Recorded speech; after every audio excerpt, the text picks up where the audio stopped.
It started like any other stressful Monday morning, the kind where time feels like it's evaporating faster than your patience. The sun had barely crested over the skyline, casting golden streaks across the wet pavement as commuters crawled through downtown traffic. Horns blared, tempers flared, and yet amid the chaos, no one expected this. One man, in a spotless silver SUV, made a decision that would turn the whole street into a stage for something utterly bizarre. With an ambulance siren wailing from behind, lights flashing furiously, he didn't move. He didn't edge forward. He didn't try to pull to the side. He just sat there, stone-faced, unbothered, as if he didn't even hear it. And then, in a split second that stunned every driver watching, the ambulance screeched to a halt directly behind him. That's when something unthinkable happened. EMTs jumped out, but not in the way you'd expect. They didn't run past him. They ran toward him. Now, I know what you're thinking. Why on earth would someone block an ambulance in an emergency? Was it arrogance? Was he distracted? Or did he know something we didn't? These are the exact questions that shook the internet when dashcam footage of the incident exploded across YouTube, racking up millions of views and flooding the comment sections with wild speculation.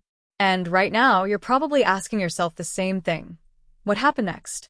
What made these EMTs surround him? Was he part of the emergency or the emergency? Trust me when I say you're going to want to stay with me, because the truth behind what happened that day is not only unexpected, it's deeply human. And yes, by the end of this video, you'll get the answer you came here for. Before we dive deep, let me just ask you this. Have you ever judged someone in a flash? Seen something that didn't make sense and immediately decided who was wrong and who was right? It's human nature, isn't it? We think we know what's going on because it looks familiar. A man blocks an ambulance? He must be the villain. But in this story, assumptions get shattered. Real lives are turned upside down. And the line between right and wrong?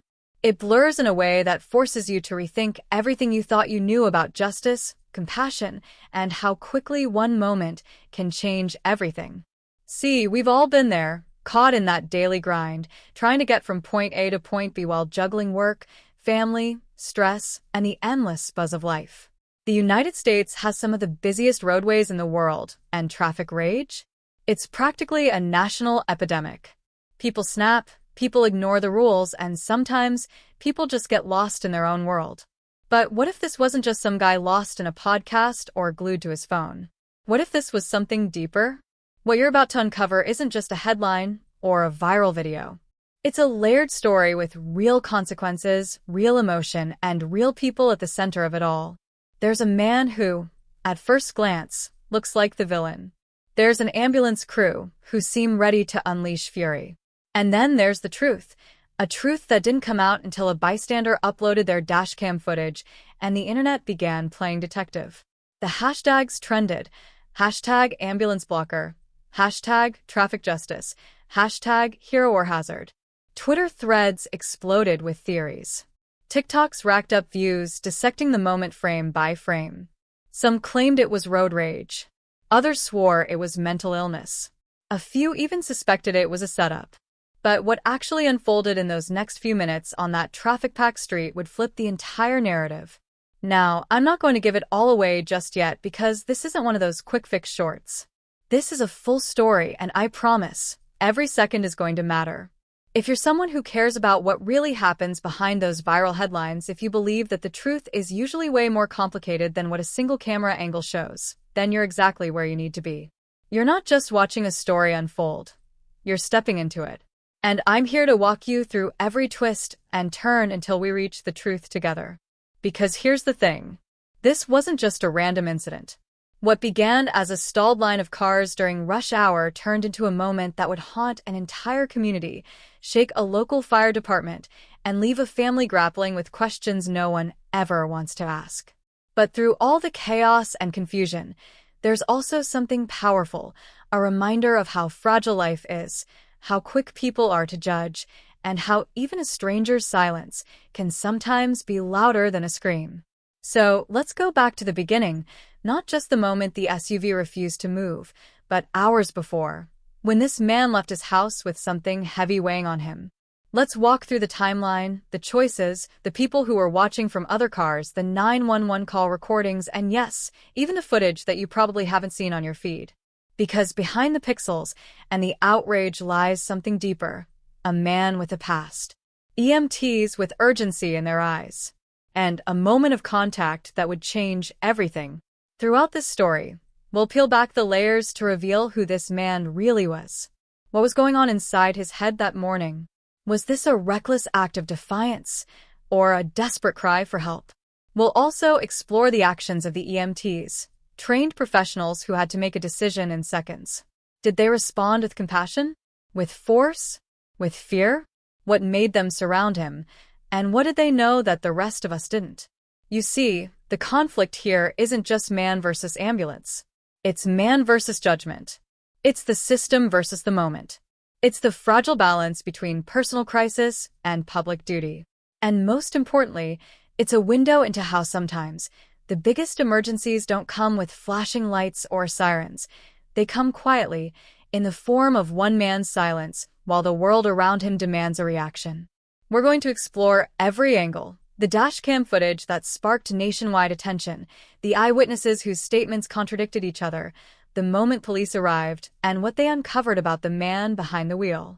You'll also hear how the fire department reacted afterward, how local media spun the story, and how the man's own family responded once his name was leaked online. This is more than viral clickbait. It's a story about mental health, about perception, and about the moments that define us when we least expect it. So, before you click away or jump to conclusions, I want you to do something important. Stay with me. Because if you think you know where this is going, you probably don't. This isn't about delivering a quick shock or viral twist. This is about you walking away with a different perspective than the one you came in with. And yes, by the time this video is over, you'll understand exactly why that ambulance stopped and why the EMTs weren't running past him. They were running to him. And just when you think the mystery is solved, just when the truth begins to surface, one final twist will leave you questioning everything all over again. Because what happens next? Let's just say no one saw it coming.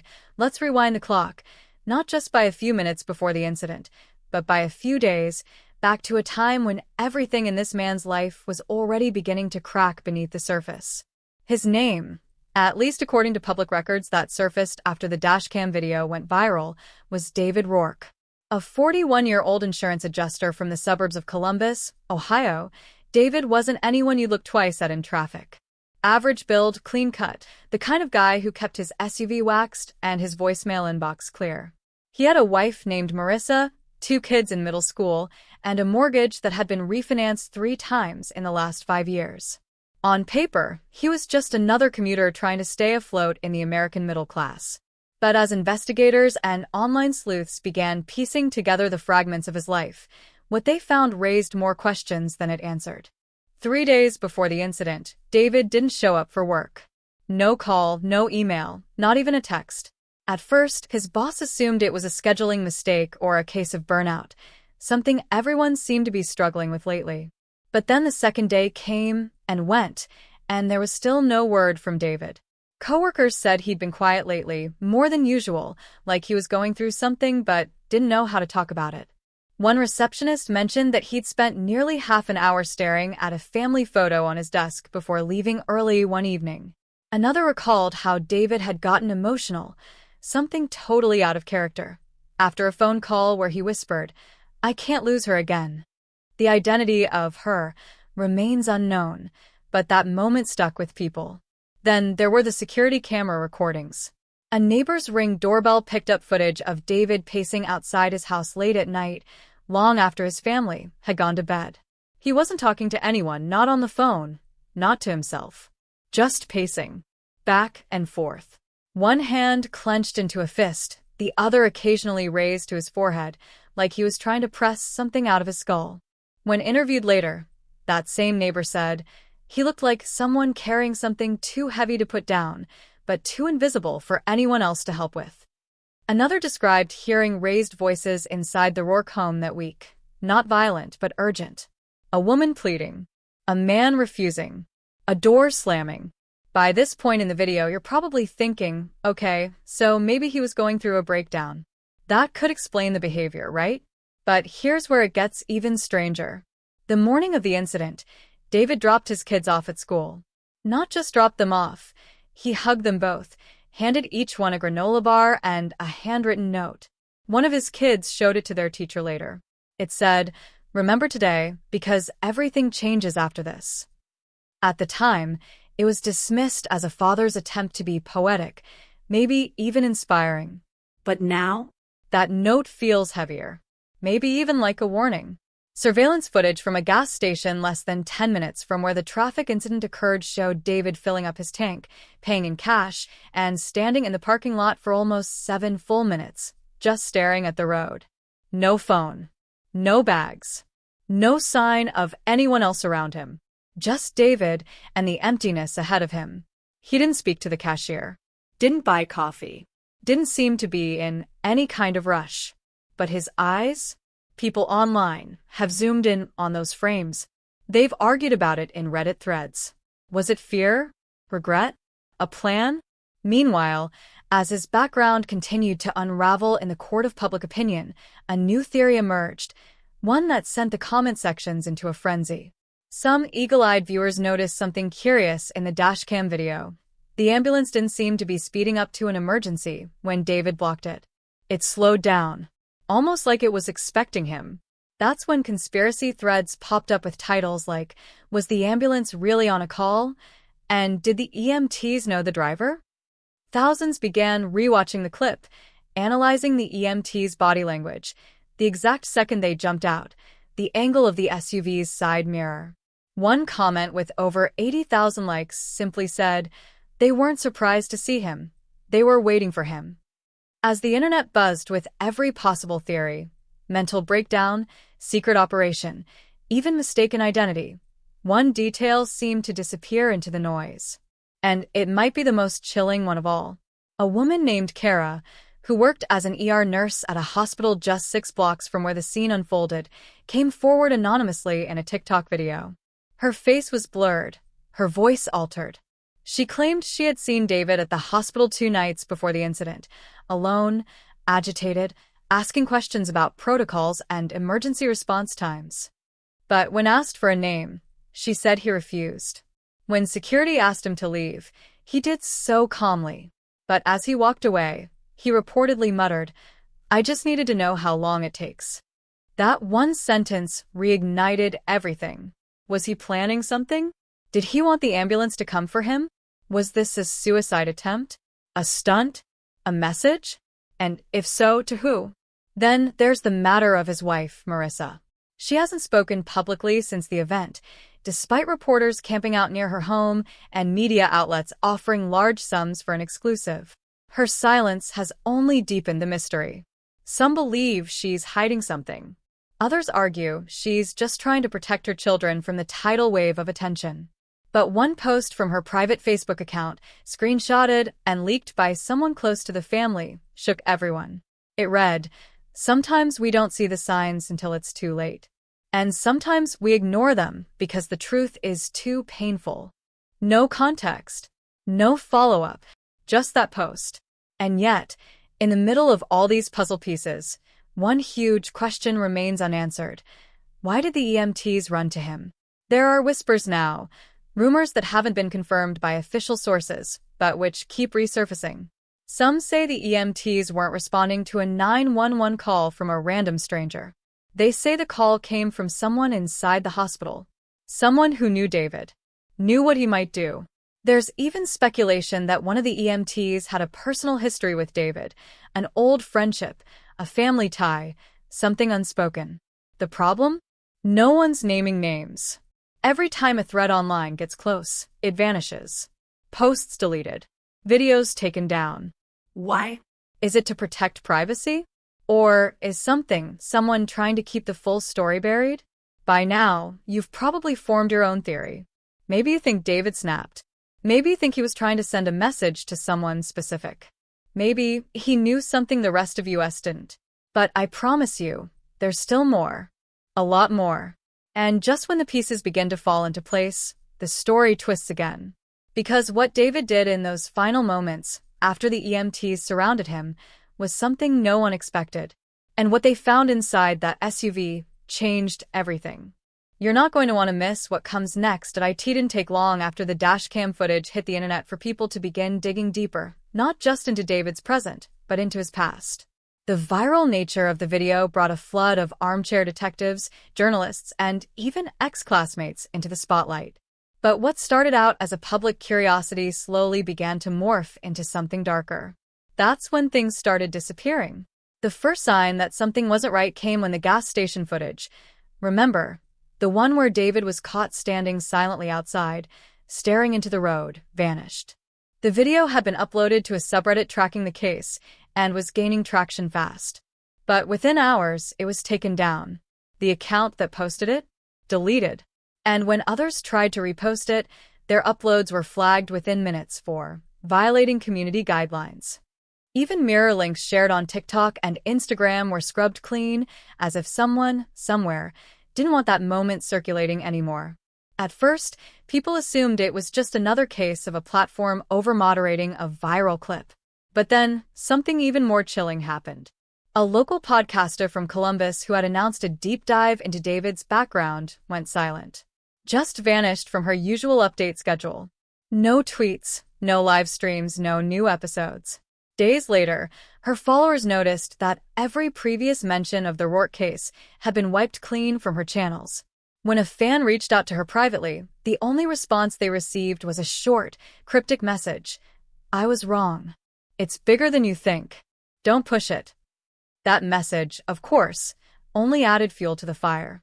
Was she threatened? Paid off. Or did she uncover something that made her truly afraid? Then came the incident at the hospital.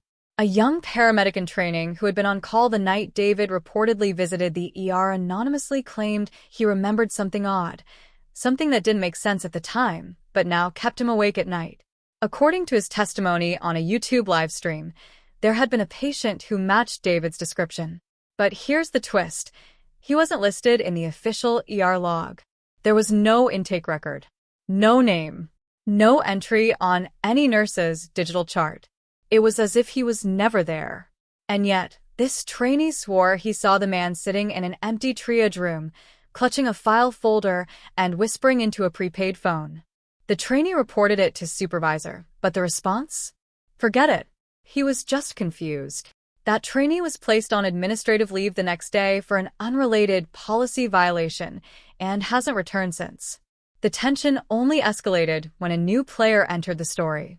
A man named Victor Hayes, who claimed to be a former friend of David's from college, gave a phone interview to a local news outlet.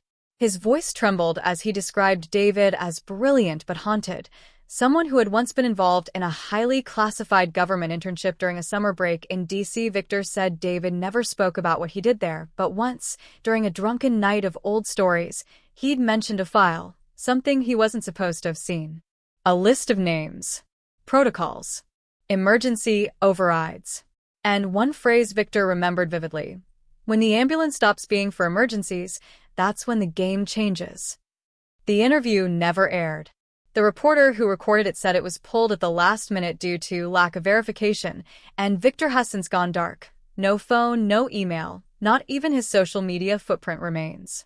Marissa Rourke, still silent in public, made one unexpected move. She hired a private attorney known for dealing with high-profile government whistleblower cases. When pressed by media, the attorney refused to comment. But when a leaked voicemail from an anonymous tipster claimed the Rourke family was being watched, people started to believe this was no longer just a personal tragedy. It might be a full-blown cover-up. That's when the betrayal hit like a sucker punch. One of David's coworkers, an old friend who had gone on record defending him in the early days after the video went viral, was caught selling access to David's work email archives to a YouTuber for nearly $10,000. But when the YouTuber released a snippet of the inbox content, viewers immediately noticed something was wrong. The emails were too clean, sterile. No personal messages. No signs of stress, no flagged communications. Just generic scheduling threads and performance reviews. A forensic analyst later confirmed the files had been tampered with, scrubbed, rewritten, perhaps even generated.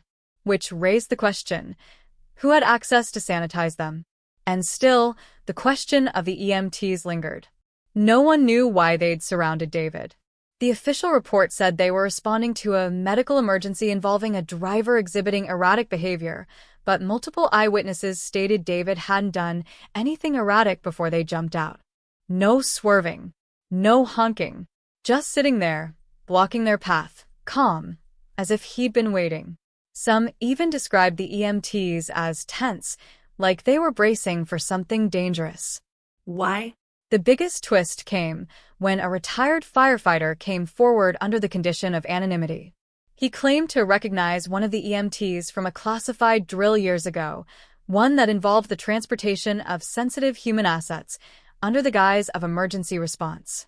When asked what that meant, he simply said, "Not everyone in uniform is there to save you. Sometimes, they're there to silence what you've seen." The implications were staggering. If true, it suggested that David might have been targeted not because of what he did, but because of what he knew, or worse, what he was planning to reveal. And just when viewers thought the threads couldn't get more tangled, something else happened that changed the course of the investigation entirely. A hidden flash drive was discovered in David's SUV, tucked behind a panel beneath the center console. Its existence was never mentioned in the police report, and it only came to light because a mechanic, who was supposed to junk the car, leaked photos of it online. The drive's contents? Still unknown. Within hours of the leak, the mechanic shop was shut down for permit violations, and he hasn't been reachable since. So now we're left in this haze of half-truths and warnings, every answer leading to two more questions. Who was really inside that ambulance? What did David discover all those years ago in DC? Why was that gas station video erased? And what secrets are buried in that flash drive, locked away from public eyes?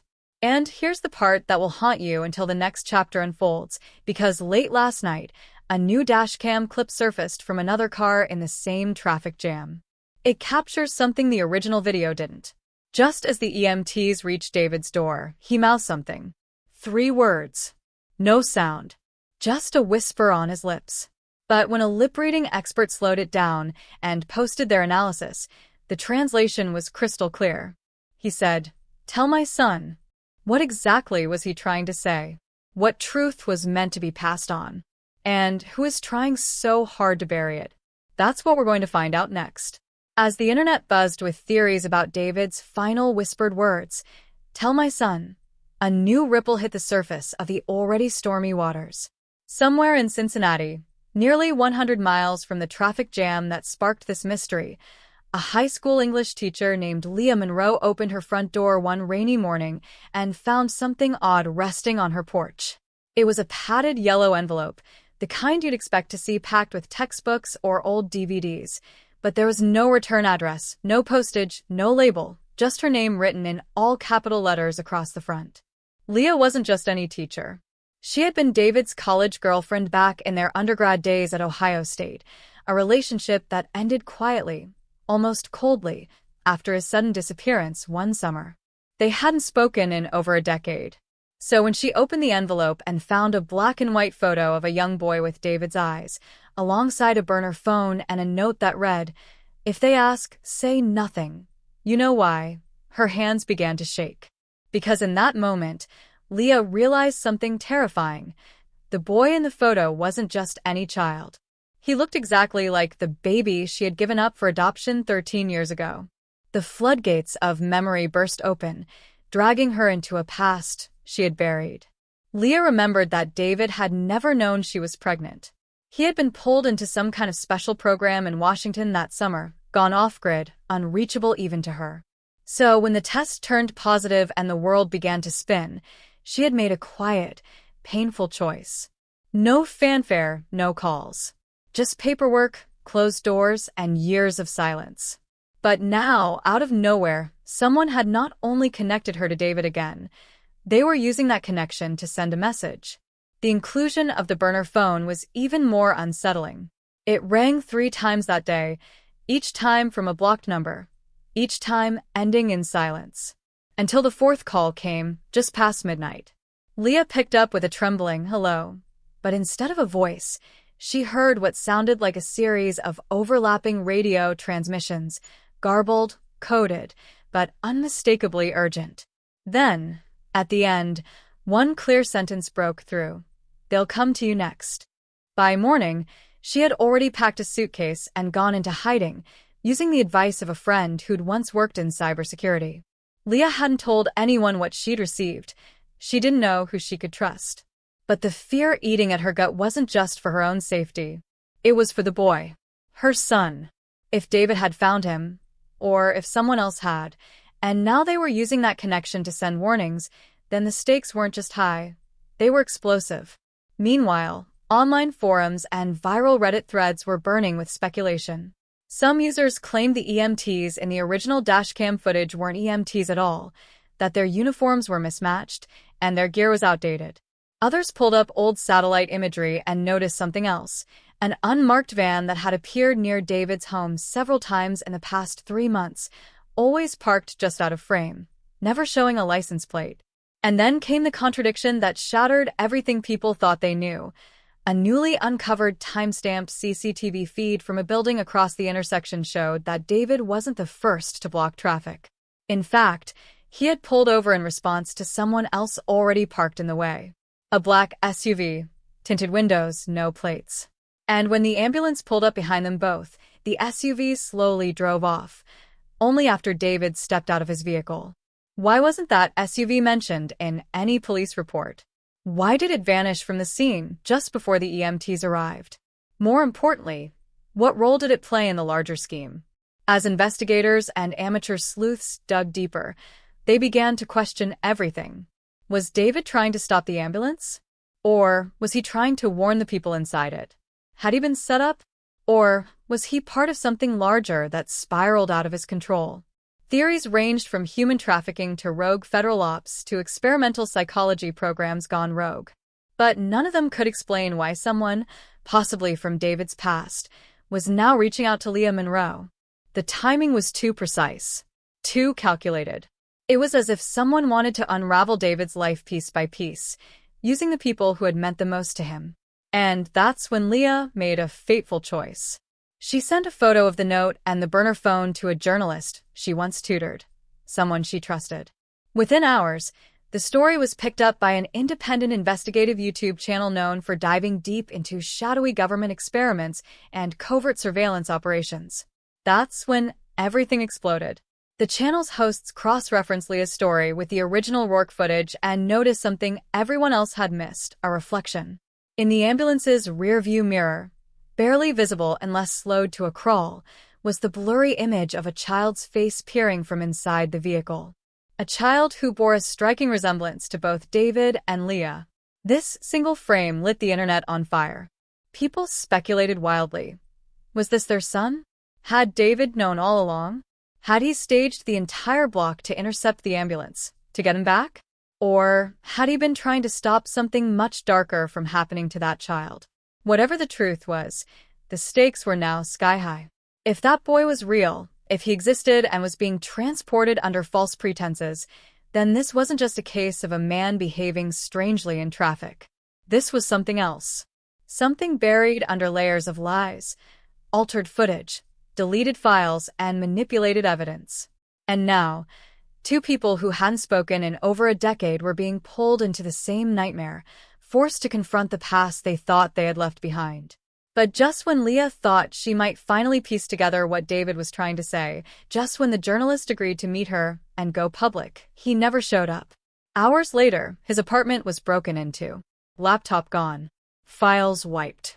Cameras destroyed. And left on his desk, scrawled in red ink, was one final message. Don't tell his son. Leah hadn't slept in almost 36 hours. Her mind was fraying at the edges, thoughts racing like freight trains with no brakes, constantly circling back to the boy's face, the same boy she'd seen on that yellowed photo and in the blurred reflection in the ambulance's mirror.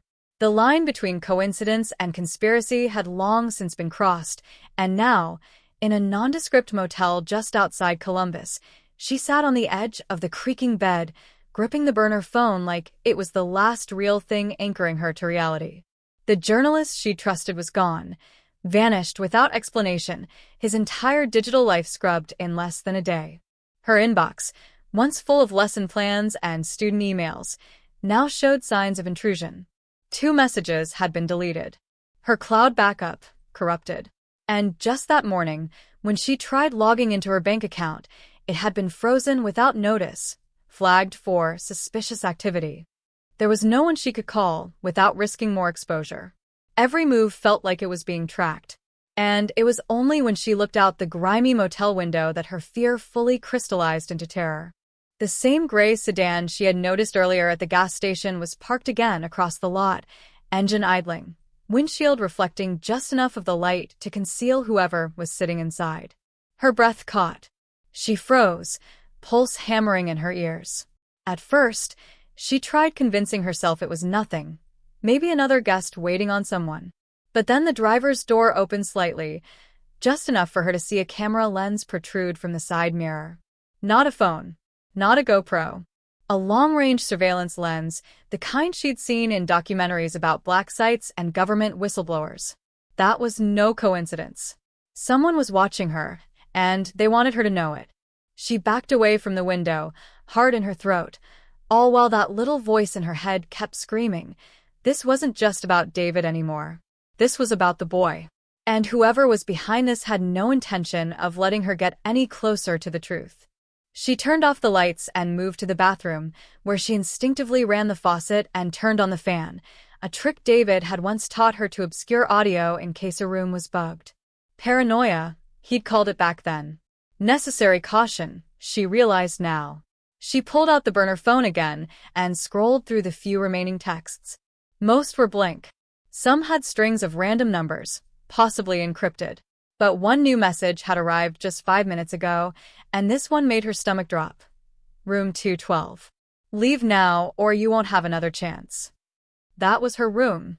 Someone knew exactly where she was, and they were close enough to send that message in real time. She didn't even bother packing. She shoved the phone in her coat pocket, grabbed the photo of the boy, and slipped out the bathroom window. Her car, parked in the back lot near a broken streetlight, was her only way out. But as she approached it, she noticed something she hadn't before. The glove compartment was hanging open. She never left it that way. Her pace slowed. She glanced around. No one in sight, but the gray sedan had disappeared. She opened the car door slowly, gently, and crouched to inspect the interior. Nothing looked taken, but someone had left a tiny object on the passenger seat. A matchbook from a diner in West Virginia, a place she hadn't been in over 10 years. Inside it was a note, scrawled in the same jagged handwriting as before. He's alive. But he's not the only one. That line shattered her. Because suddenly, this wasn't just about finding her son. It was about understanding how many others were involved, how many children, how many families. And why? What program or experiment could possibly justify this level of secrecy, this level of force? David had once mentioned a project during his government internship, something about cognitive mapping and long-term memory reprogramming. She thought he was exaggerating. Now she wasn't so sure. Driving aimlessly down the interstate, her thoughts spiraled into a storm of dread and desperation. Every passing car felt like a threat. Every turnoff looked like a trap. The radio crackled with static, and at one point, she was convinced she saw the gray sedan again, 3 car lengths behind, headlights dimmed. Her phone vibrated once more. This time a new message appeared. Stop looking or we start taking. It was followed by an address, a small apartment complex in Dayton. She didn't recognize it. But the implication was loud and clear. This was a warning. Not just a warning, but a promise. She pulled over at a rest stop and sobbed for the first time since this all began. Not out of weakness, but because for the first time in her life, she understood what it felt like to be truly hunted. She wasn't a teacher anymore. She wasn't a mother searching for answers. She was a liability to people who moved in shadows, erased lives with surgical precision, and had no problem rewriting history to fit their narrative. And the worst part? She was starting to question if David's actions on the day of the traffic incident were even his own. What if he had been manipulated? What if blocking that ambulance wasn't his idea at all? What if he had been programmed to do it? She had no answers. Just more questions and a growing certainty that time was running out. She had stepped into something far more dangerous than she'd imagined, and now she was dragging secrets into the light that someone very powerful wanted buried forever. The drive to Dayton felt like moving through a dream wrapped in fog, silent, surreal, and full of blind turns that led only deeper into the unknown. Leah didn't know what she expected when she reached the address, but it certainly wasn't this. The building was smaller than she thought it would be, a two-story brick complex with chipped siding, flickering porch lights, and no cameras in sight. Apartment 3B. The number pulsed in her mind like a countdown. Her fingers trembled as she raised them to knock, but the door opened before she even touched it. And standing there, alive, older, visibly thinner but unmistakably him, was David. Her husband. The man she buried in a closed casket 3 years ago. The man who, according to hospital records, had died in a freak explosion while helping evacuate a burning lab facility. His death certificate still sat in her filing cabinet back home. But there he was, very much alive, and staring at her with eyes that held too much pain and not nearly enough explanation. Before she could even speak, he pulled her inside and slammed the door shut. His voice was low, urgent, like he hadn't spoken in years. "They're listening. You shouldn't have come. Leah, you don't know what you're part of." She backed up, reeling. Her mind couldn't process what she was seeing, but her heart was screaming every emotion at once: shock, betrayal, disbelief, hope. "You died," she whispered, eyes flooding. "I saw the remains, David. They gave me the ring, they showed me photos." But he shook his head. "They showed you what you needed to see. I didn't die in that lab, I was taken. The fire was staged. The project went dark, off books. They moved us to a black site. I've been kept under until a few months ago. They only let me go because I agreed to help them track someone they lost." Her legs buckled, and she sat down hard on the floor. Everything she had been chasing now flipped inside out. David wasn't just alive. He'd been working with them, maybe even watching her. She felt sick.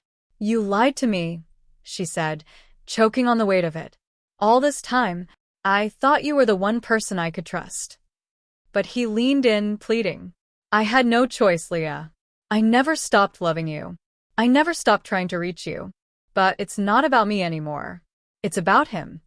He walked over to a closet, pulled open a false panel, and retrieved a dusty old box. Inside it, a series of photos, files, even security footage.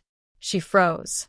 On the screen of a paused video feed, dated only 6 weeks ago, was her son. Older. Alive. Walking into what looked like a clinic, escorted by 2 men in lab coats. And next to him was a young girl who looked eerily familiar, features soft but unmistakable. Leah's hands flew to her mouth. "Who is she?" she asked, barely able to breathe. David swallowed. "She's our daughter." The words didn't register at first. Leah shook her head. "No." "I only had one child. We only had," but David interrupted, his voice heavy with a truth she never expected to hear. "You had twins, Leah. They split them at birth. It was part of the program. They told you we lost one. But that was a lie. They needed genetically matched subjects, siblings raised apart, one under surveillance, the other in controlled isolation. I found out too late. That's why I tried to stop that ambulance. The boy inside wasn't just some stranger. He was our son. They were moving him to a new facility, and I had no other way to reach him." The room tilted. Her knees pressed to her chest, heart racing like it was trying to outrun the past. Every moment she thought she understood. David's accident, the strange behavior before his death, the blank spaces in her hospital records after childbirth, now blurred and reassembled into something unrecognizable. She had been manipulated for years, her life used as a living cover story in a decades-long experiment she never consented to. And the people who orchestrated it had only grown more dangerous with time. As she tried to speak, there was a sudden knock on the door. Loud. Rhythmic. Not the knock of a neighbor or a package delivery. It was deliberate. David's eyes snapped toward the window. A black SUV sat across the street. His expression changed, hard, determined. They found us. We have to move. Now. But as he gathered the files and stuffed them into a duffel bag, Leah's phone buzzed again. One new message. No number. Just a chilling sentence. He's not who you think he is. Her eyes locked onto David, who was already halfway out the back door. But that message dug into her spine like ice. Was it a warning? A trap? Or something worse, a final twist that meant she had been betrayed all over again? The drive out of Dayton was a blur of taillights and tortured silence, with David gripping the wheel like it was the only thing keeping him grounded in reality. Leah sat beside him, fists clenched in her lap, her mind unraveling with every passing second. The weight of that message, he's not who you think he is, gnawed at her like a splinter beneath the skin, invisible but relentless. She glanced at David, studied his jawline, the way he avoided her gaze, how his knuckles turned white with every mile they covered. He wasn't the same man who used to hum to their son at night or dance with her barefoot in the kitchen. Something in him had changed, hardened. Maybe it was trauma. Maybe it was guilt. Or maybe, just maybe, it was something darker. And yet, despite everything, some part of her still wanted to believe he was telling the truth. That he had risked everything to save their children. But the part of her that had grown sharper in the shadows, the part that had been chased and lied to and surveilled for months, knew better than to trust too easily. They pulled off the highway and down a deserted gravel road that led to a half-collapsed barn surrounded by open fields. David claimed it was safe, a place no one had touched in years, used once by an off-grid contact who helped him escape. Leah followed him inside, the air thick with hay dust and rot. It was here, under the weight of silence and fear, that she finally turned to him. "I need to know everything," she said, voice low but firm. "No more half-truths. No more riddles. If you're hiding anything else, you need to tell me now." David hesitated, then reached into his coat pocket and pulled out a flash drive. "This has it all: names, dates, locations, procedures. The entire scope of the program. But if we open it, there's no going back. They'll trace it. It'll light us up like a beacon." He handed it to her, eyes trembling. "If we use it, we find them. But it means we both become targets, real ones. People don't just disappear for knowing this. They get erased." Leah stared at the drive in her palm like it was a grenade. This was it, the choice. The truth or their lives. There was no middle ground.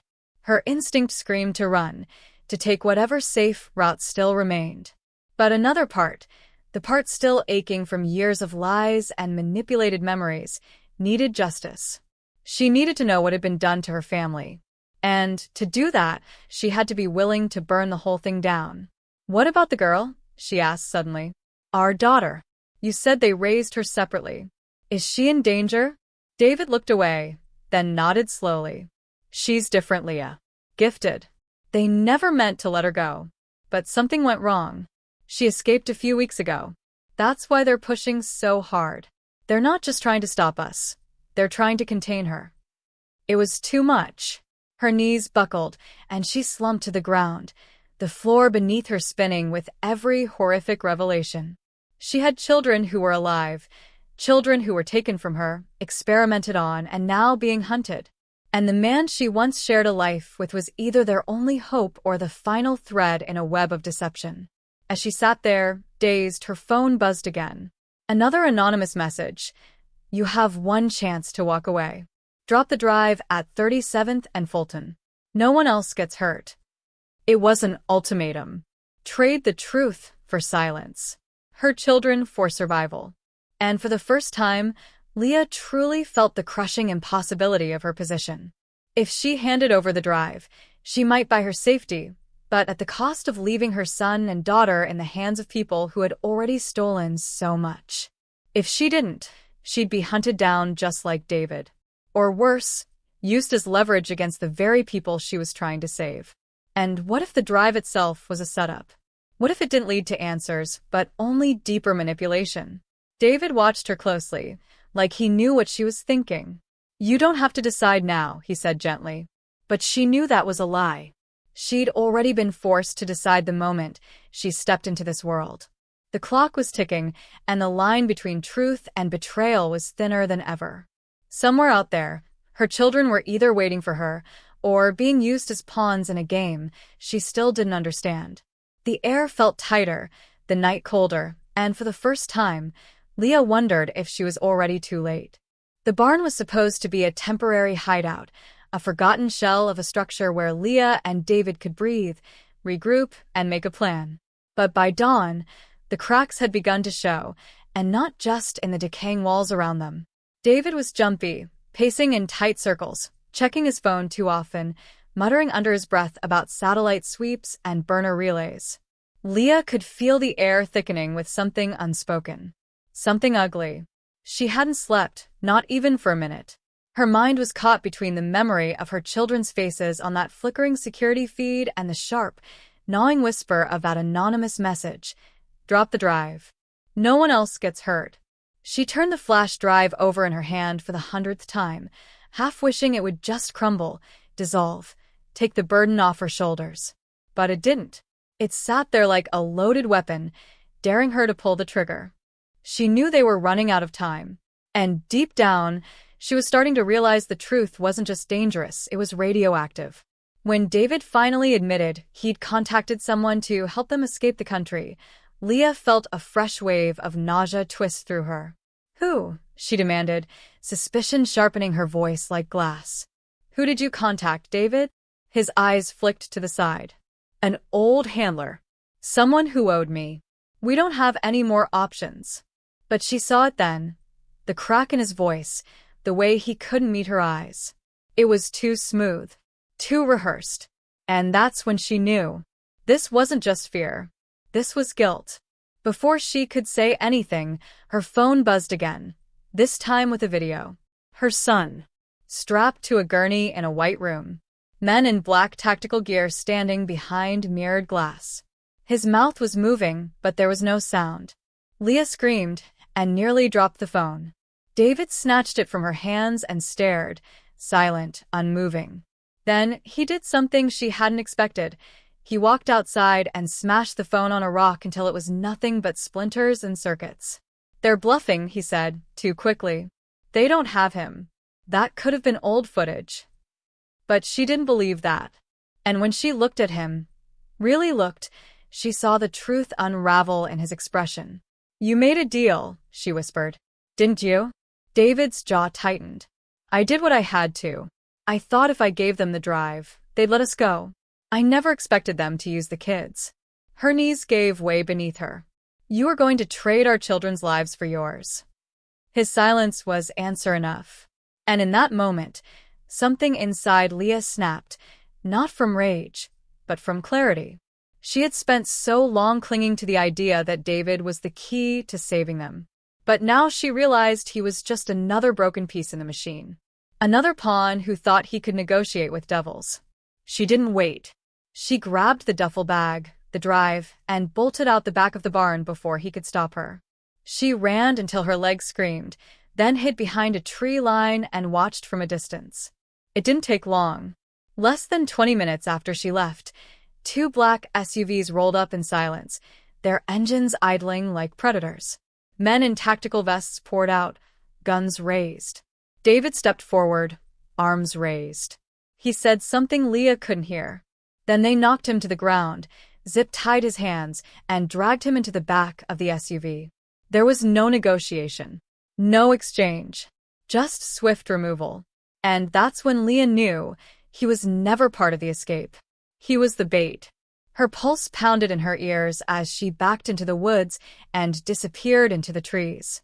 She didn't have a plan, only instincts. She had to go underground. The drive was the last piece of leverage she had, and now she couldn't trust anyone. Not the cops, not the feds, not even the journalists who had promised to help her weeks ago. She needed someone completely outside the system. A hacker, a whistleblower, someone willing to go public with something so dangerous it could blow open everything. That night, in a grimy motel just outside Columbus, Leah finally cracked the drive. The files were encrypted, but one folder wasn't. Inside were names, hundreds of them. Doctors, military contractors, senators, judges. Entire generations of people either involved in or profiting from a covert gene editing program that had been active for over 2 decades. The goal wasn't just to create enhanced individuals. It was to control them, track them. Weaponize them. And the most shocking part? Her children weren't anomalies. They were prototypes. There were others. Dozens. Scattered across the country, raised under false identities, monitored from birth. The conspiracy wasn't just about Leah's family. It was national, institutional, funded and protected by agencies the public still trusted. The rabbit hole didn't just go deep, it had no bottom. And now Leah wasn't just a mother looking for her kids. She was a fugitive carrying the truth that could destroy people at the highest levels of power. They would stop at nothing to silence her. And somewhere, out there in the dark, her children were still waiting to be found. The storm rolled in as Leah made her way toward the abandoned research facility deep in the Catskill Mountains, its rusted gates barely hanging from their hinges, vines choking the perimeter as if nature itself had tried to erase what had happened there. But inside those crumbling walls, she believed the truth lived, the final thread in a twisted tapestry of lies and secrets that had shredded her life apart. The GPS coordinates she'd decrypted from the drive weren't just random. They were tied to a forgotten government site, long decommissioned, never acknowledged. And it was here, in this silent ruin of human experimentation and bureaucratic denial, that she would face the truth and the people who had stolen her children. Lightning cut through the clouds as she crept through the building's main corridor, her boots crunching over shattered glass and damp leaves. Every creak of the floorboards echoed like a gunshot. Her heart pounded not just from fear, but from a rage so white-hot it made her vision blur. She wasn't here to plead. She wasn't here to negotiate. She had the last copy of the drive and a fail-safe set to release it to every major media outlet if she didn't make it out. But none of that mattered if she couldn't get her kids back. And that meant finding the man responsible, the man who had orchestrated everything behind a curtain of classified reports and dead witnesses. She reached the lower level, where dim emergency lights still pulsed red against the walls. The lab. That's where she found him. Dr. Elliot Crane. He was older than she expected, thinner, paler, with an eerie calmness that made her skin crawl. He stood over a terminal, not even startled by her presence. "You shouldn't be here, Leah," he said, as if he were disappointed rather than surprised. "But I suppose it was inevitable. You always were the variable we couldn't control." The calmness in his voice wasn't arrogance, it was resolve. And that's when she understood. He had no intention of stopping. No remorse. No intention of letting her walk away. "Where are my children?" she demanded, stepping forward, the flash drive gripped like a blade in her hand. Crane didn't flinch. He simply turned the monitor toward her. There on the screen was a live feed. 2 medical chambers. Her children. Sleeping. Monitored. Alive. But there was something else. Other chambers. More children. Each one hooked up to machines, brain scans fluctuating in real time. "They're special," he said. "Born with traits we didn't anticipate. They're not just enhanced, they're evolved. They're the future of our species. And we need them to finish what we started." Leah's stomach turned. "They're not experiments," she said, her voice cracking. "They're kids." Crane tilted his head. "That's what makes this so difficult. You see them as yours. But they were never yours. They were assets. The program selected you. Engineered the entire family line. You were just the carrier." Her knees nearly buckled. The betrayal wasn't just David. It was her entire life. A lie from the beginning. She backed away, her mind racing, hand trembling. "Then why let me find you?" Crane smiled. "Because I need the drive. And I know you'd never destroy it unless you had a reason. So I gave you one." Her eyes widened. "The video, the threats you sent them?" He nodded. "Fear makes people reckless. And recklessness is useful." That's when it hit her. He wanted her to come here. This was the trap. Suddenly, a whir echoed through the room. Behind her, the door slammed shut. Armed guards. She'd walked right into it. But what Crane didn't know was that Leah had planned for that too. She pressed the small transmitter on her belt. The uplink initiated. A direct live feed of everything happening, sent to a dozen dark web contacts and freelance journalists waiting for proof. It's already out, she said. They're watching you right now. For the first time, Crane's expression faltered. His hand twitched toward the terminal. But before he could kill the feed, Leah hurled the flash drive into the central server tower. Sparks exploded, and the screen went dark. The chaos erupted. In the confusion, Leah ducked behind the table and sprinted toward the security door. A bullet grazed her shoulder, but adrenaline pushed her forward. She smashed the emergency override panel, the glass slicing into her palm, and slammed the button. The locks disengaged. As the guards tried to reset the systems, she ran toward the chamber room, keyed in the codes she'd memorized from the drive, and threw the doors open. Her children stirred, disoriented but alive. She pulled them from the tubes, whispering their names, tears soaking her face. "We're going home," she told them. "I promise." But the final twist, was waiting at the exit. David, bloodied, but alive. Somehow, he had escaped. And this time, he wasn't trying to stop her.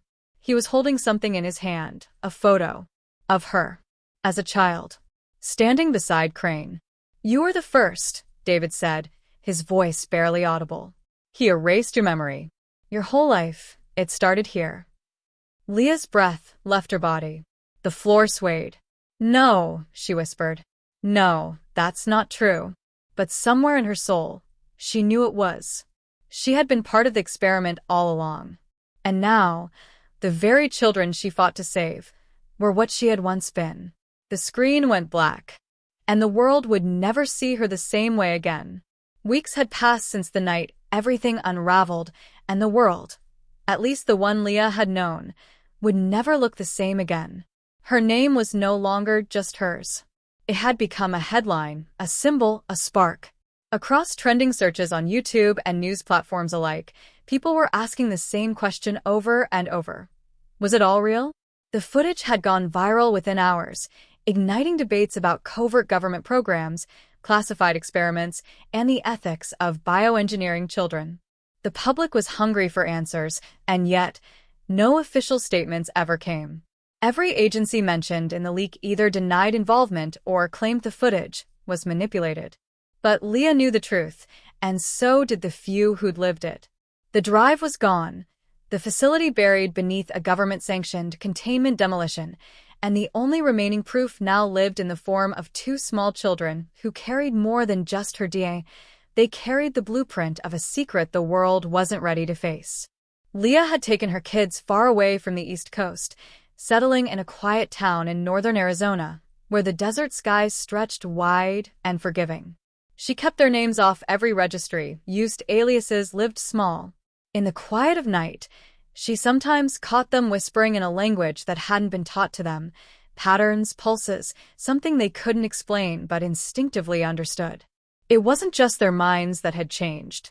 They were different now, aware in a way most people weren't, sensing intentions before words were spoken, sometimes finishing each other's thoughts without speaking aloud.